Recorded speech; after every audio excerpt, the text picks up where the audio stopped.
Hello, and welcome back to my channel. Today I'm going to be talking to you about the blog post which I just published today, January the 19th, 2022, about the history of English translations of the Divine Comedy. But first I would like to remind you about the poetry contest, which I believe I mentioned about a month ago in a previous vlog. It will be, the deadline is at the end of this current month of January. It's by the 100 Days of Dante in conjunction with the Calvin Center for Faith and Writing and the Society of Classical Poets. I'll leave more links to it below in the description box, but you basically submit one poem of no more than 30 lines inspired by the Divine Comedy. There's no submission fee. As I mentioned, the deadline is January 31st of this year, and the winners will be announced at the end of the 100 Days of Dante in April. We're finishing on the Protestant and Catholic Easter, which I believe is April 17th this year. So let's just get down to the topic we're discussing.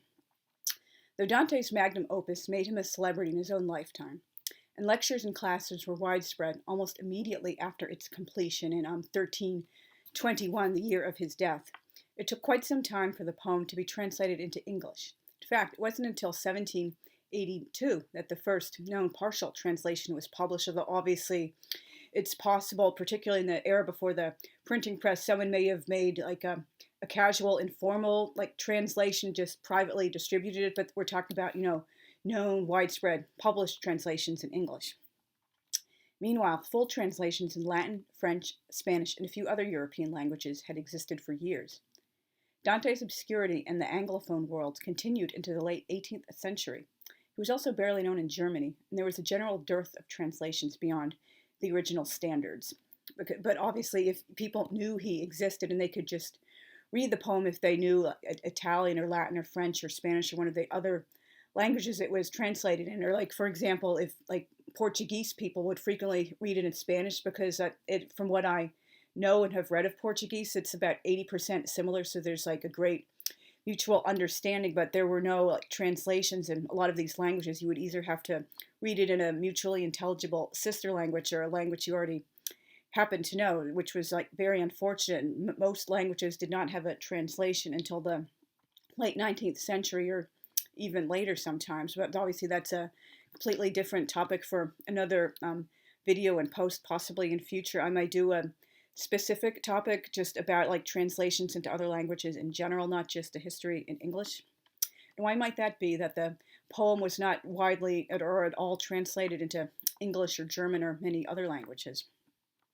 Though much of Dante's poem can be read in a universalist way, with lessons people of all faiths or of no faith can relate to in their own way, there's no getting around the fact that he was a devout Catholic, and thus heavily featured Catholic theology, particularly in Paradiso.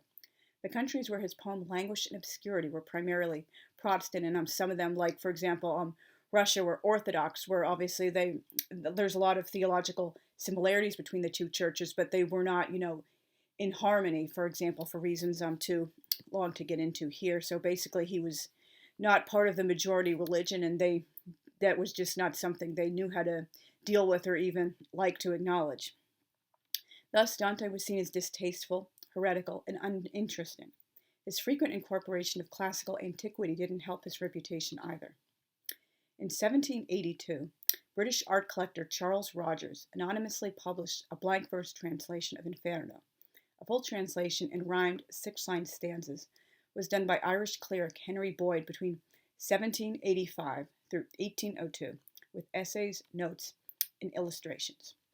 Probably the best-known early translation, which is still in print, was done by Reverend Henry Francis Carey from 1805 through 1814. Reverend Carey was a British writer who studied French and Italian literature at Oxford. Because his version of Inferno had been a failure, he had to publish the entire poem at his own expense. Irish poet Thomas Moore alerted poet Samuel Rogers to the translation, and Mr. Rogers made some additions to an Edinburgh Review article written by Italian writer Ugo Foscolo, who was then living in London. Samuel Taylor Coleridge also praised the translation in a Royal Institution lecture. From that point on, Reverend Carey's work shot to popularity and went through 4 editions in his lifetime. And I believe that's the great classics, or they call it, edition at Barnes & Noble, now leather-bound edition with a fancy cover, and it has Gustave Doré illustrations in it, and it's also available on Project Gutenberg and widely available other like free document sources online because it's so old in public domain, but it is kind of hard to read for reasons I'll explain later in general for translations because the old like poetic diction trying to make Dante sound like he was writing in the 18th century or something and not being true to how he was actually writing and for the kind of like language and style he was using for the common people. 17 more translations followed, both full and partial, including the first by a woman, Claudia Hamilton Ramsey. The only U.S. translation, by poet and dentist Thomas William Parsons, starting in 1843, consisted of Inferno, 2/3 of Purgatorio, and fragments of Paradiso. Then came the 1867 version by American poet Henry Wadsworth Longfellow, the first full U.S. translation, which is still considered by many to be one of the very best. Longfellow, most popular poet of his era, was a hyper-polyglot who taught modern languages, including Italian, at Harvard. And when I say he was a hyper-polyglot, I don't just mean he knew and was familiar with the most common languages of his era that all educated people were supposed to be familiar with. He knew Latin, ancient Greek, French, Italian, Portuguese, German, Icelandic, Finnish, Dutch, Danish, and Swedish, and possibly other languages as well. So he really knew his stuff. He was serious about languages. He wasn't just someone who happened to be a poet and knew Italian. He really was into Dante and the study of languages and literature. To make his translation as perfect as possible, Longfellow hosted a Dante Club at his house every Wednesday, starting in 1864. Among the regular guests was Charles Eliot Norton, who later did his own translation in 1901, I believe. This club later became the Dante Society of America, which I joined last spring, and they're doing the canto by canto series on YouTube, but unfortunately they're not going in order. They're just kind of all over the place, and I say unfortunately, not to shade on certain kinds of people or younger people, but a lot of the conversations they have are with people who are just PhD students or graduate students, so they haven't been active in the Dante studies field or medieval history or some such for at least 10, 20 years. They're just kind of 25-year-old wokesters and injecting modern politics into things that don't really have any relation to that. But anyway, that is a very interesting series, unless you unfortunately get one of the canto by canto videos that's just inappropriately inserting modern political nonsense into Dante's poem. But anyway, Longfellow also made pilgrimage to Dante's tomb in Ravenna during the 1865 celebration of his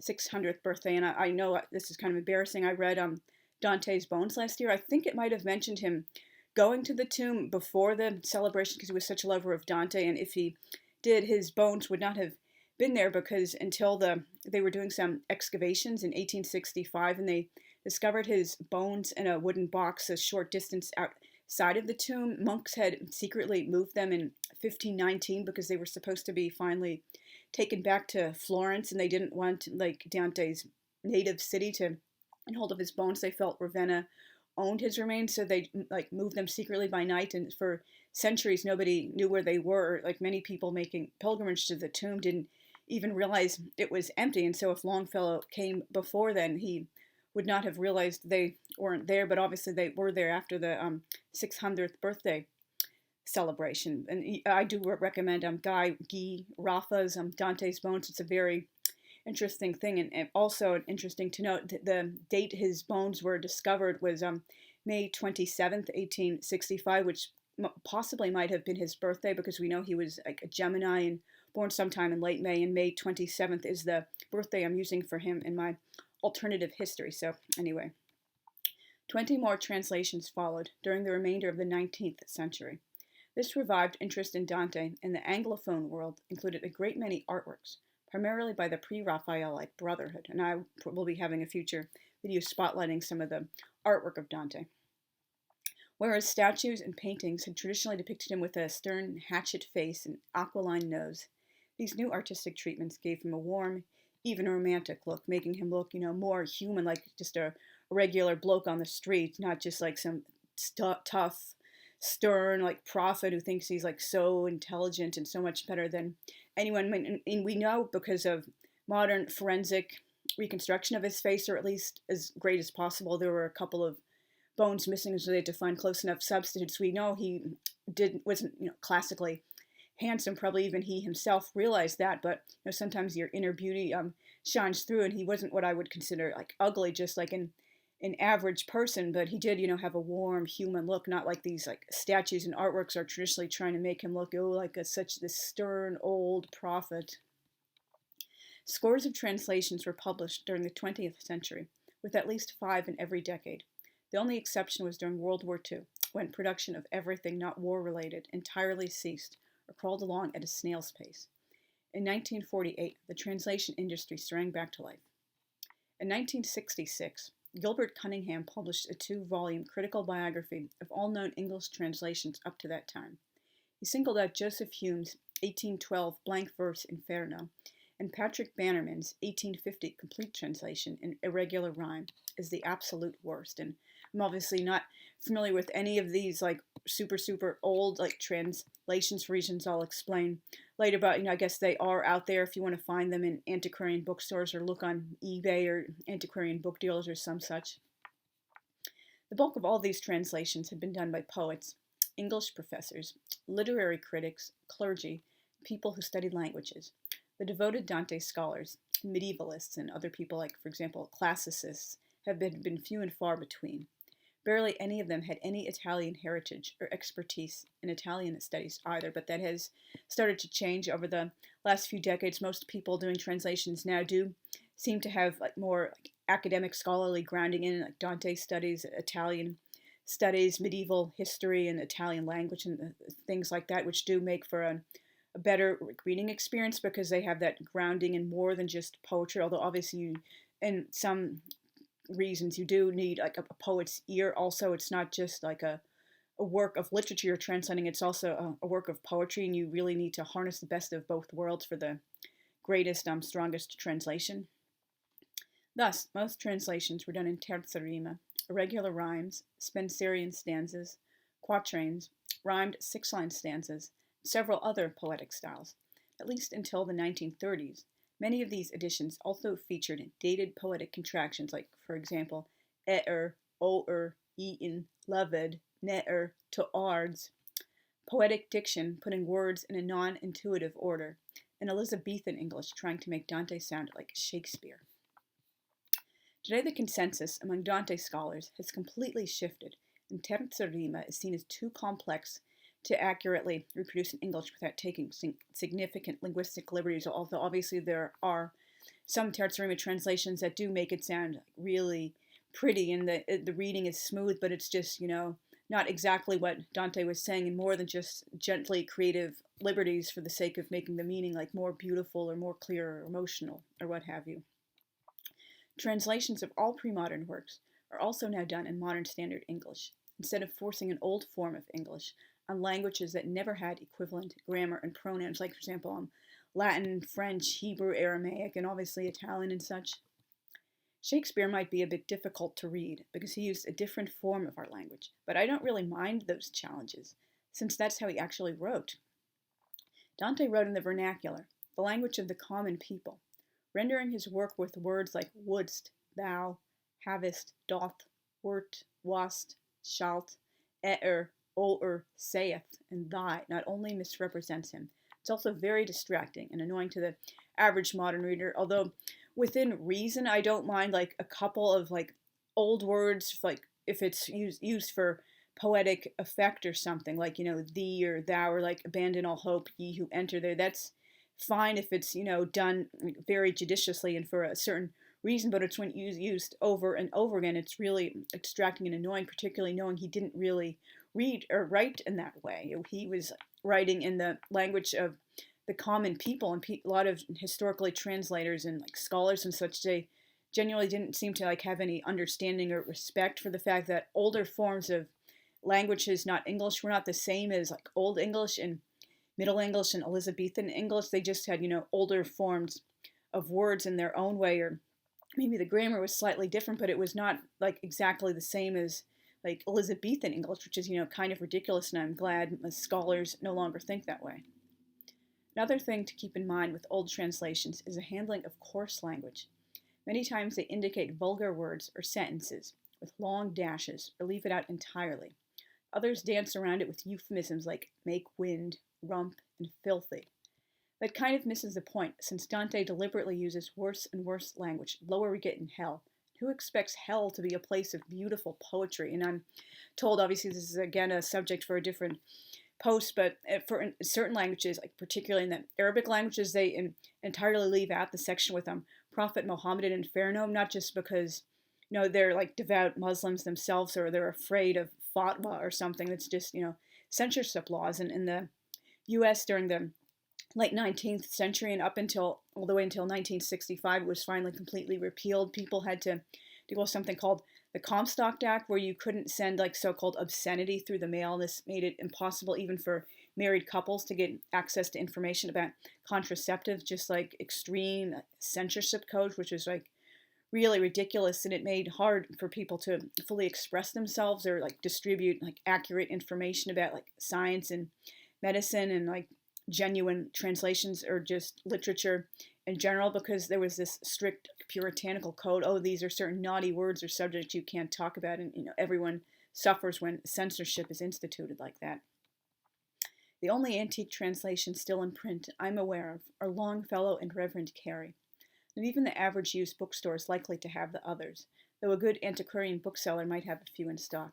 Many 20th century translations are also now out of print, and recently I found it, but I didn't buy it at the Mr. K's used bookstore in my area. It's a branch in some states in the U.S. South. I prefer not to state which state I'm in, but I am in the U.S. South currently, not the Deep South, if you're interested. And they had the three volumes of the Commedia by some old translator. I already forget who it was, but it didn't look very good to me, so I didn't buy it. It was in the old like Elizabethan stuff, and not only was it like in the old like dated, distracting, hard to read language, it also wasn't even like in terzina, the tercets. It was just like completely written in prose, which like totally takes away the experience of reading it like as a poem. Even like a lot of people who don't like do a rhyme scheme or don't do like old-fashioned language, they at least break it up into tercets, like 3-line things, or at least if they don't break it with spaces between each tercet, they at least do numbers on the side to indicate where it is. And this guy was just doing like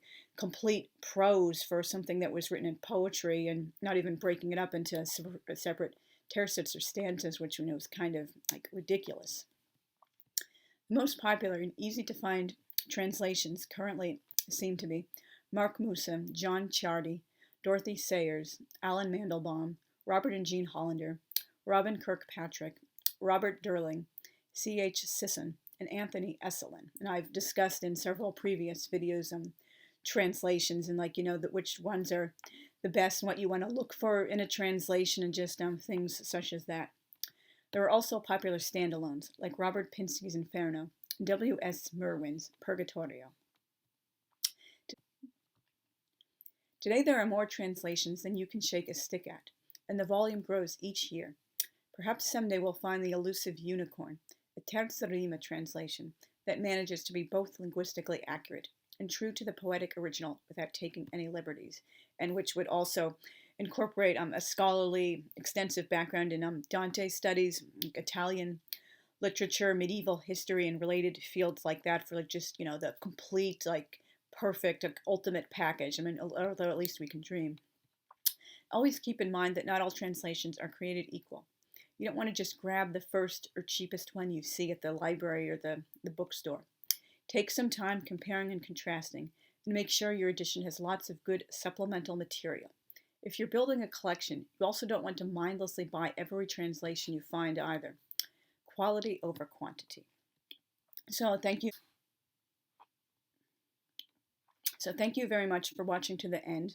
My next vlog, which I'm planning for Monday, will be the Fab Four book tag, and I'm also planning possibly in future some videos with bookshelf tours, although unfortunately, as I've mentioned, the majority of my books are in storage 900 miles away because my brother is, pardon my German, an Affenschwanz who doesn't want to help his own family and ship the books down to me, but hopefully, God willing, they will be back finally in my physical possession within this year. And I'm also planning maybe some AuthorTube related content in the near future as well. And I'm also considering a story time a Sunday series, like talking about things like my car accident that almost killed me and just some interesting things throughout my life. So look forward to that, and also obviously planning some future Dantean posts as well. So please like, comment, share, subscribe, and I'm also hopefully might be doing some collaborations. So if you're interested, my email address is Ursula Hartline is on my main page of the